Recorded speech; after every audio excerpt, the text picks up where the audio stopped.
You okay there, buddy? Yes, Miss Jade. I'm mighty sorry to worry you. I'm not real good up here in the air. Oh, geez, sorry. Here, are you cold? I got a blanket. Oh, you don't have to. Oh, yep, you already got it out. It's okay. I was chilly too.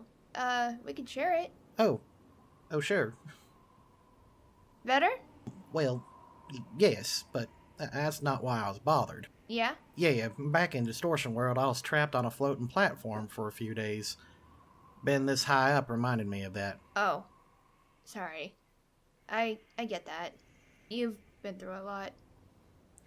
Well, still, you've been through a lot worse. Plus, things gotta get better before they get worse, right? That's really optimistic of you. Oh, shoot. Don't you worry, Miss Jade. I bet when we get to Wild Colony, we'll see Looker, and we'll get help from all them finest officers in the International Police.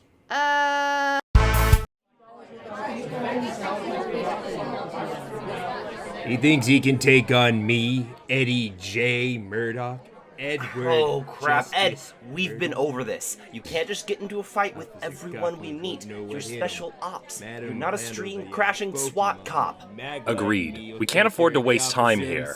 We have a job to do. Thank you, Alistair. Voice of reason. Yes, and the paperwork alone from the accidental maiming of fellow officers is horrifying. Yeah. Wait, what? Yes, like I said, the paperwork is horrifying.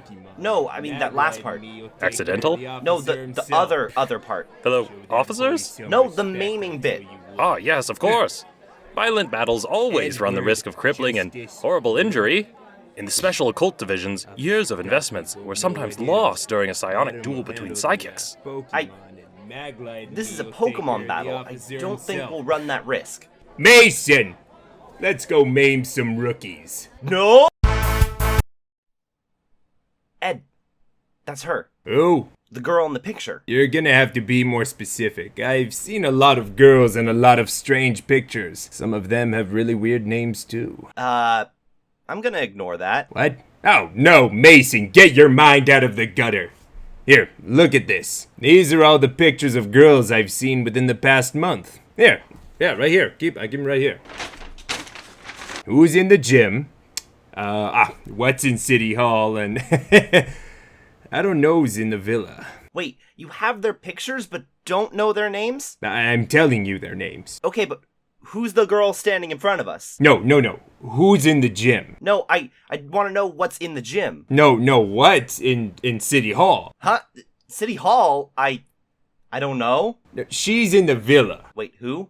No, she's in the gym. Who? The girl in the gym, Mason. Who is the girl in the gym? Precisely. What? You, okay there, Ed? That girl there, she got me thinking, Mason. What if we're all just somebody's side character in their own grand story? I wouldn't worry about it, Mr. Murdoch. Everyone is the hero of their own story. Yeah, Alistair, but, sometimes I feel even less than that. What do you mean? Well, sometimes I feel like we're all just not real. Like we're all just the manifestations of a collective daydream collaborated together by some cruel, uncaring god who uses others for his own personal and financial gain. I mean, what if we're nothing but digital pieces on an artificial game board put here for some grand and sudden punchline? I mean, what if this uncaring god stayed up too late to write a joke, gave up halfway through, and just relied on us to sell his bits for him? I mean... Mr. Murdoch, don't be ridiculous. Pledge to our Patreon! Oh, wow. That's a Savali. Sure is. This is my partner, Boxer. We've taken care of many Ultra Beast threats side by side. We're kind of the experts on the subject. I'm impressed. Wow, that's a big compliment coming from you. Sorry, yeah, I've just seen a lot. Sometimes end up coming off as rude. I'm not a great people person. No, I understand. You're young and it seems like you've been through a bunch of stuff. Just the other week we had to force back a group of 4 Ultra Beasts through a portal. It was really intense. One of the hardest things my department ever had to deal with. Oh, yeah, I feel that.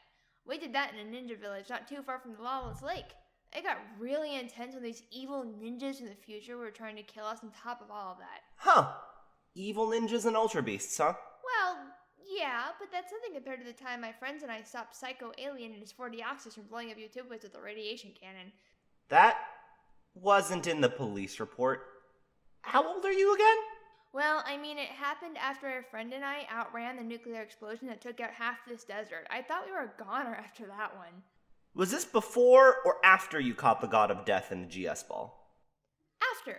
Oh, but it was before I died after being murdered by some time terrorists. What the fuck? So, Alistair, what do you know about these space-time runes? Basically, they're a special type of rune that completely halts the passage of space-time in a marked area, essentially halting the passage of time upon the object, or objects they're enchanting. That's troublesome. So basically, this door is frozen in space-time and we can't budge it whatsoever. That does appear to be the case. It also seems to be preventing me from phasing through it. All that power and they choose to use it as a doorstop. Very disappointing. What do you mean? Well, think about it.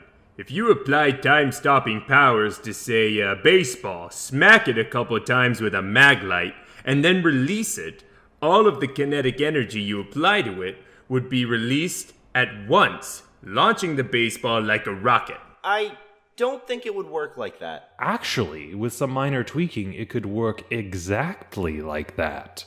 Yeah, so another thing you can do is halt the passage of time on a mag light. Turn it on and off a few hundred times, and when it is released, you could fire it like the force of a solar beam. This is surprisingly insightful for you. Also, if you grab 100 mag lights... I see what's happening here. Shut up, Mason! You grab 1,000 mag lights together. Strap them all to a single, prime mag light.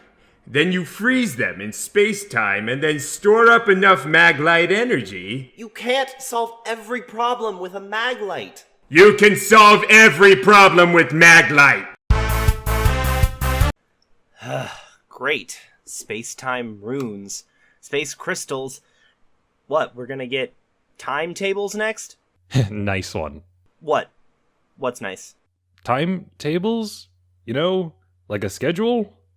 I thought you were making a pun. Ooh, puns! I love puns! What else we got? We're thinking of other objects that we can enchant with a time of space magic. I don't think we'll find too many things that fit. I don't know, I can be a real star when it comes to space puns. Come on, we don't have the time for this. Hey, now you're getting it. No, that doesn't even fit. Jade, I think his sense of humor is temporal, Larry. Ha! Now you're stretching it. Aw, come on, what's wrong with puns? I think puns are his chrono trigger. Guys, stop. I don't hate puns. It's just that this is neither the time nor the place for this. You mean time or space for this? Can we just go, please? We got a job to do, and I'm sick of these terrible puns. Well, I disagree. There's always time for puns. Puns are totally my jam. My space jam!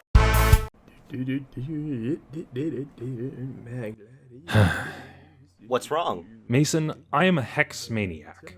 I've trained for years in a secret government facility designed to enhance and focus my powers. Yes, I understand. That's why we brought you here. When I left my facility, my powers were greater than that of a League-trained Alakazam and rivaling those of legendary Pokemon.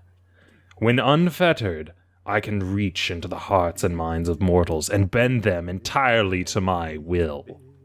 The radiation that is destroying life all around us only enhances my abilities, and with enough focus, I could even use the power of the gods of our world. That's very impressive, Alistair, but... However, due to some twisted joke of fate, most of my efforts have been thwarted and evaded. This would normally spell doom for my companions, But fortunately, there is another in the party who is picking up my slack. No, not another specialist psychic. No, not a legendary Pokemon. But a freaking dollar store flashlight! Maglite! Here we are, boys. And child. Boys and child. Okay, but I'm also kind of the master of death right now, so like, Okay. Well, boys and, Death Master, here we are. Actually, if we're allowed custom titles, I would like to be known as the Hextable. It's like Hex Maniac and Constable mixed together. I'm pretty proud of that. Understood. We are about to enter the belly of the beast. We've battled hard and solved many difficult puzzles, but now we face our greatest enemy. The monsters that kept us out. Team Spit, join me. Deathmaster, Huxtable, Boy. Together, we will bring these criminals to justice. yeah! But I wanted a title. Your ends don't justify the means. Hex turns around in a panic, and she is then switched immediately using Ally Switch with Crystal. Oh my god, Ed, what the hell? Oh God, what have I done? Quick, we might be able to save her. Zug, spit that out. Give it to Daddy. Ed, get her out! I sense her life force disappearing into Zug's belly. Zug, give it to Daddy right now. Is there even time? What do we do? Is there even... I think her getting in my dragon gut is starting to become a trend. Yep. Seriously? Seriously? Again? Wait, what?